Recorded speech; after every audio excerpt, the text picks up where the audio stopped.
Hallelujah. प्रभु की स्तुति हो। गुड मॉर्निंग, सुप्रभात प्रत्येक जन को। अब ये समय है वचन का। आइए अपनी आंखों को बंद करेंगे और इस समय को और वचन को प्रभु के हाथ में देंगे। प्रभु धन्यवाद देते हैं आज के दिन के लिए, इस अवसर के लिए।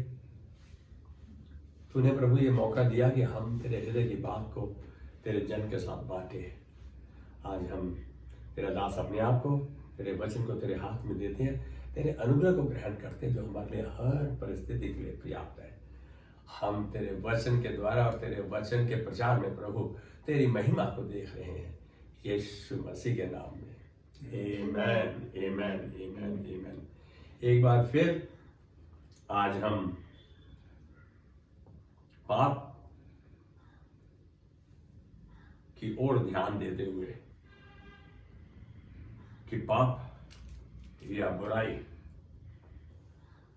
का कारण कौन है, परमेश्वर है या हम हैं। सच में तो हम जो सोचते हैं, जो समझते हैं, वो वचन के अनुसार है ही नहीं।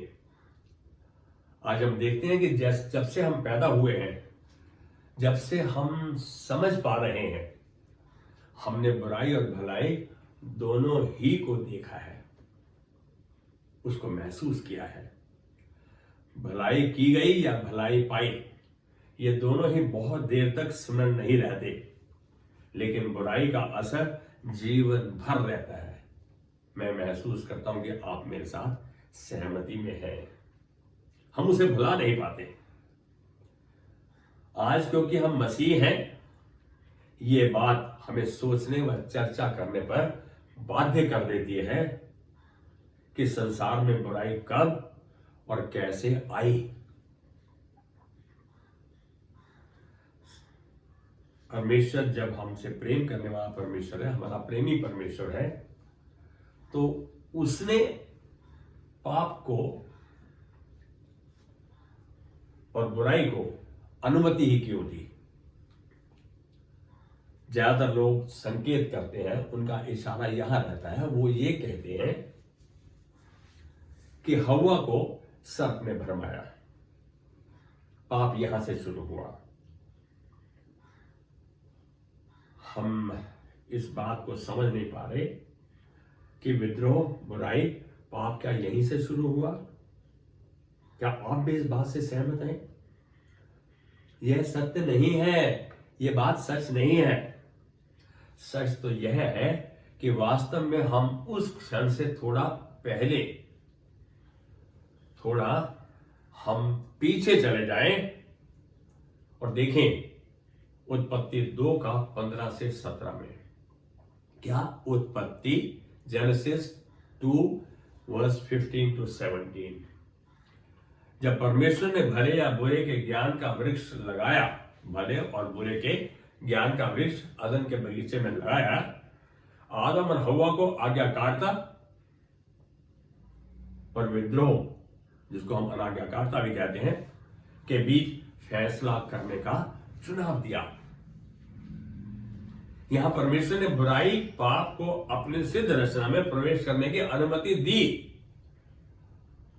हम तो सोच रहे हैं कि सांप ने इस हवा को भरमा दिया और बुराई, पाप वहां से आ गया। लेकिन यहां मैं डेमोक्रेसी कह दूं, लोकतंत्र कह दूं, परमेश्वर ने चुनाव दिया, हमें मौका दिया कि हम दो में से किसी एक बात को चुने।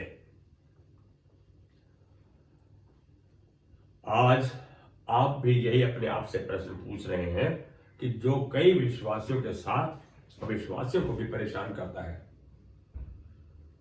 एक प्रेमी परमेश्वर बुराई की अनुमति कैसे दे सकता है, क्यों देगा? वर्षों से इसके कुछ असंतोष जवाब आते रहे हैं कि परमेश्वर बुराई को रोक नहीं पाया।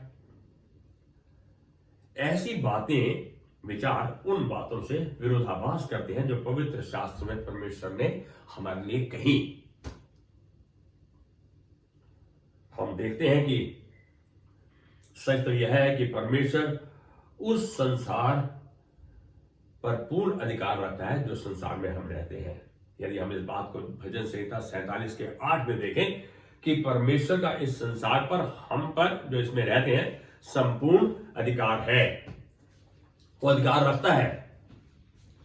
परमेश्वर के पास बुराई को संसार में प्रवेश करने की अनुमति देने का एक कारण था। परमेश्वर ने ऐसा क्यों किया, उसका कारण था। ज्ञान का वृक्ष हमारे लिए एक परीक्षा स्थल बन गया, एक परीक्षा का कमरा बन गया, एक परीक्षा का स्थान बन गया। और आदम और हवा को विद्रोह और प्रेम, बुराई और धार्मिकता, अवज्ञा और आज्ञाकारिता के बीच फैसला करना था। उसको डिसाइड करना था, उसको निर्णय करना था कि उसको क्या करना है। क्या उसको विद्रोह करना है, बुराई करनी है, या अवज्ञा करनी है, या उसे आज्ञाकारी रहना है, धार्मिक बनना है, या प्रेम करना है एक दूसरे से। क्योंकि यहोवा अपने द्वारा रचे गए मनुष्यों से प्रेम की अपेक्षा करता है। क्योंकि परमेश्वर हमसे प्रेम करता है, वो हमसे आशा करता है कि हम भी उससे प्रेम करें, उसके प्रति, उसके वचन के प्रति आज्ञाकारी रहें। इसलिए परमेश्वर को रचना के लिए एक चुनाव देना पड़ा, एक विकल्प देना पड़ा, एक अल्टरनेट देना पड़ा, एक चॉइस देनी पड़ी। सच्चा प्रेम स्वतंत्र रूप से दिया जाता है। मेरी बात को समझ रहे हैं? कंडीशनल नहीं होता, उसमें कोई भी ऐसी बात नहीं होती। उसमें परमेश्वर ने हमें विकल्प दिया, एक चुनाव दिया। तो पूरी रचना की प्रक्रिया, या वो इसमें तीन चीजें हो सकती थी। या तो पूरी रचना की प्रक्रिया ही छोड़ दे, या उसे अपनी महिमा और प्रशंसा के लिए बना दे। मानव जाति को परमेश्वर रोबोट की तरह नहीं बनाना चाहता था। वो चाहता था कि इनको स्वतंत्रता दी जाए ताकि ये मेरे आज्ञाकारी बने और मेरे हाथों में अच्छे औजार की तरह इस्तेमाल किए जाए। परमेश्वर बुराई के संबंध में दो वादे देता है। पहला, कि बुराई को भी वो अपने मकसद के लिए इस्तेमाल करता है। उसने दो चुनाव दिए कि पहला तो हम पाप ना करें।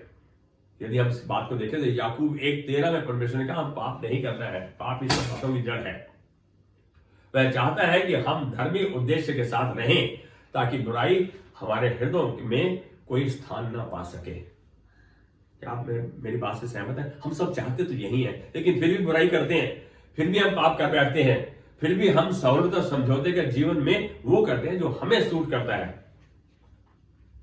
दूसरा, जब बुराई हमें छुएगी तो परमेश्वर परिस्थिति को हमारे लिए भलाई ही के लिए उसे इस्तेमाल करेगा।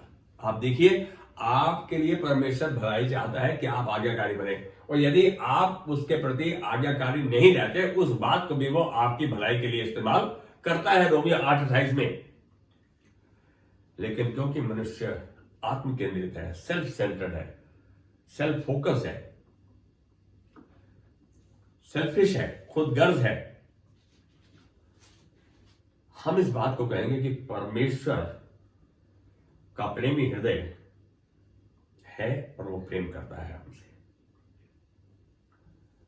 इसलिए उसे हमारा ख्याल है और ध्यान है, उसे चिंता है, वह हमारे प्रति संवेदनशील है, हर परिस्थिति में हमारे लिए भलाई को उत्पन्न करता है। यह बात उसने कही। क्या हम परमेश्वर के इस हृदय को ना देखें, उसकी बात को ना समझें कि परमेश्वर ने पाप और धर्मी जीवन के दोनों के लिए उसने हमें चुनाव दिया। लेकिन आज हम देख रहे हैं कि हमने क्या चुना। परमेश्वर ने एक मशीन की तरह हमें नहीं बना दिया कि हम बस उसकी प्रशंसा करें। उसने हमें स्वतंत्र मनुष्य बनाया कि हम सही बात का चुनाव करें। परमेश्वर प्रेमी है, उसको पता था, वो सब जानता था कि हम क्या करेंगे। फिर इसीलिए उसने हमें चुनाव दिया कि हम आज्ञाकारी हो या पापी हो। इसलिए परमेश्वर ऐसा करने के लिए हमसे आज्ञाकारिता की अपेक्षा करता है, हमसे आज्ञाकारिता की आशा करता है, क्योंकि वो प्रेमी परमेश्वर है, वो आज्ञाकारी है, वो विश्वास योग्य है। आइए अपने रवैये के प्रति उसके सम्मुख आकर पछतावा करते हुए वादा करें, क्योंकि हमने गलती की, हमने उस चीज का चुनाव किया जो परमेश्वर ने हमें करना